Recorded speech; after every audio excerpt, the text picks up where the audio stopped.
തിരുവനന്തപുരത്ത് കാര്യവട്ടം ഗവൺമെൻറ് കോളേജിലെ എയർപോർട്ടിലേക്ക് പോവുകയാണ്. അവിടെ വിദ്യാർത്ഥി നേരിട്ടത് ക്രൂരപീഡനം. അത് വിദ്യാർത്ഥി തന്നെ വെളിപ്പെടുത്തുകയാണ്. ബെൽറ്റ് കൊണ്ട് മുഖത്തടിച്ചെന്നും SFI യൂണിറ്റ് റൂമിൽ കൊണ്ടുപോയി മർദ്ദിച്ചുവെന്നും 1ാം വർഷ ബിരുദ വിദ്യാർത്ഥി ബിൻസ് ജോസ് 24നോട് പറഞ്ഞു. അപ്പോൾ ഞാൻ എൻ്റെ കൂട്ടർ അഭിഷേകം കൂടെ ഇങ്ങനെ നടന്നു പോയപ്പോൾ നമ്മുടെ ഇങ്ങനെ തടഞ്ഞു നിർത്തിയിട്ട് അടിക്കുമായിരുന്നു. ആ അടിയുടെ ഇടയ്ക്ക് അഭിഷേക് അങ്ങ് പ്രിൻസിപ്പൽ ഓഫീസിൽ ഓടി കയറി. അപ്പോൾ ഞാൻ മാത്രമായപ്പോൾ എന്നെ മാത്രം ഇട്ട് അവിടെ കുറേ അടിച്ച് മുളയൊക്കെ എടുത്ത് എൻ്റെ തലയിലടിച്ച്, പിന്നെ ബെൽറ്റൊക്കെ ഊരി എൻ്റെ ഇവിടെ മുഖത്തൊക്കെ അടിച്ച് കുറേ ഇടിയാന്ന്, നെഞ്ചിലും മുഖത്തും തലയിലും കുറേ ഇടിയാന്ന്. SFIയുടെ യൂണിറ്റ് റൂമിൽ കൊണ്ടുപോയിട്ട് അവിടെ ഇട്ട് മുട്ടുകുത്തി നിൽക്കാൻ മുട്ടുകുത്തി നിന്നില്ലെങ്കിൽ മുട്ടുകാൽ തല്ലി ഓടിക്കുമെന്ന് പറഞ്ഞ് മറ്റേ ക്രിക്കറ്റിൻ്റെ സ്റ്റമ്പ് എടുത്ത് കയ്യിലുണ്ടായിരുന്നു. വെള്ളം കുറേ പ്രാവശ്യം ചോദിച്ചിട്ട് തന്നില്ലായിരുന്നു. അതിനൊരു പെട്ടെന്നൊരു ചാട്ടം കൊണ്ട് തന്നപ്പോൾ ഫുൾ ബോട്ടിൽ വെള്ളം ഉണ്ടായിരുന്നു. ആ ഫുൾ ബോട്ടിൽ നിന്ന് പകുതി വെള്ളവും കളഞ്ഞിട്ട് മുക്കാൽ ഭാഗം കളഞ്ഞിട്ട് ബാക്കി വാണ്ടെടുത്തിട്ട് തുപ്പി ഒഴിക്കുകയായിരുന്നു. ലാസ്റ്റ് ഒരു അടപ്പിൻ്റെ അത്രയാണ് തുപ്പിയ വെള്ളം കുപ്പിക്കകത്ത് ഒഴിച്ചിട്ട് എനിക്ക് കുടിക്കാൻ കൊണ്ട് തന്നു. എൻ്റെ അടുത്ത് പറഞ്ഞാൽ അത് കുടിച്ചില്ലെങ്കിൽ തലയടിച്ച് പൊട്ടിക്കുമെന്ന് പറഞ്ഞാൽ അങ്ങനെ ഞാൻ അത് കുടിച്ച്.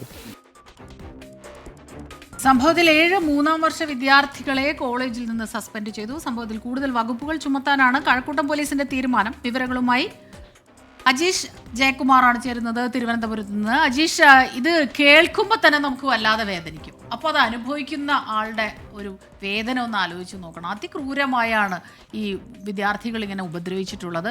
ഇപ്പോഴും സസ്പെൻഷൻ വന്നിരിക്കുന്നു, പക്ഷെ അവിടെയൊന്നും നിൽക്കാൻ പാടില്ലല്ലോ അല്ലേ? സ്മിത പറഞ്ഞതുപോലെ തന്നെ ക്രൂരമായിട്ടുള്ള ഒരു പീഡനമായിരുന്നു. കാരണം ഒരു വിദ്യാർത്ഥിയെ ഒരുപാട് വിദ്യാർത്ഥികൾ ചുറ്റിനും നിന്ന് മർദ്ദിക്കുക, അതിമാരകമായി ബെൽറ്റ് ഉപയോഗിച്ച് മർദ്ദിക്കുക, മുതുകിലും മുഖത്തുമൊക്കെ അടിക്കുക, മുട്ടുകുത്തി ഇരുത്തുക അരമണിക്കൂറോളം.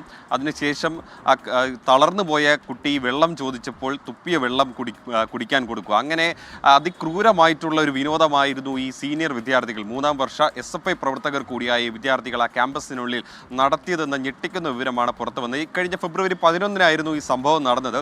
അന്ന് തന്നെ ഈ ബിൻസ് ജോസും ഒപ്പം തന്നെ ഈ മർദ്ദനമേറ്റ അഭിഷേക്, 2 വിദ്യാർത്ഥികൾക്കായിരുന്നു സീനിയർ വിദ്യാർത്ഥികളുടെ മർദ്ദനമേറ്റ്. അന്ന് തന്നെ പോലീസിലും കോളേജിലും പരാതി നൽകിയിരുന്നു. ഗവൺമെൻറ് കാര്യവട്ടം കോളേജ് പ്രിൻസിപ്പലിനടക്കം പരാതി നൽകിയിരുന്നു. പക്ഷേ അന്ന് തെളിവുകളൊന്നും ഇല്ലാത്തത് കൊണ്ട് തന്നെ ഇവർക്ക് ഈ പോലീസ് സാധാരണ അടിപിടി കേസ് മാത്രമാണ് വിദ്യാർത്ഥികൾക്കെതിരെ എടുത്തത്. 7 പേർക്കെതിരെയായിരുന്നു കേസ് എടുത്തത്.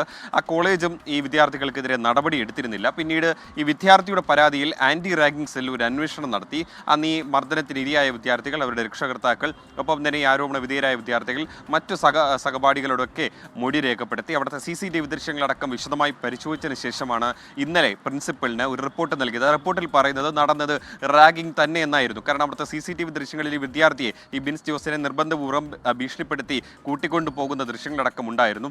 ഈ ദൃശ്യങ്ങളടക്കം പരിശോധിച്ചതിൽ നിന്നാണ് അവർ ഈ ഒരു നിഗമനത്തിലെത്തിയത്. തുടർന്നാണ് ഈ 7 വിദ്യാർത്ഥികളെ സസ്പെൻഡ് ചെയ്യാൻ പ്രിൻസിപ്പൽ തീരുമാനിച്ചത്. നിലവിൽ കഴക്കൂട്ടം പോലീസാണ് ഈ കേസ് അന്വേഷിക്കുന്നത്. ഒരു വിദ്യാർത്ഥികളെയും അറസ്റ്റ് ചെയ്തിട്ടില്ല. നിലവിൽ സ്റ്റേഷൻ ജാമ്യം ലഭിക്കാവുന്ന കുറ്റം മാത്രമാണ് ഇവർക്കെതിരെ ചുമത്തിയിട്ടുള്ളത്.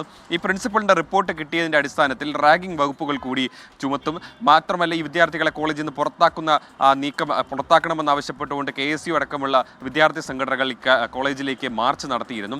അക്കാര്യങ്ങളൊക്കെ തീരുമാനിക്കുന്നത് സർവകലാശാലയാണ്. ഈ റിപ്പോർട്ടിന്റെ അടിസ്ഥാനത്തിൽ സർവകലാശാലയായിരിക്കും വിദ്യാർത്ഥികൾ ഇനി പഠനം നടത്തണമോ വേണ്ടയോ എന്ന് തീരുമാനമെടുക്കുക.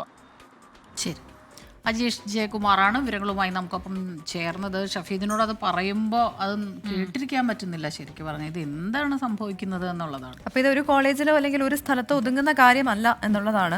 ഇപ്പം വിവിധ കോളേജുകളിലും വിവിധ വിദ്യാഭ്യാസ സ്ഥാപനങ്ങളിലും സ്കൂളുകളിൽ പോലും 8ാം ക്ലാസ് വിദ്യാർത്ഥിയുടെ ഒരു വാർത്തയും നമ്മൾ സംപ്രേഷണം ചെയ്തിരുന്നു.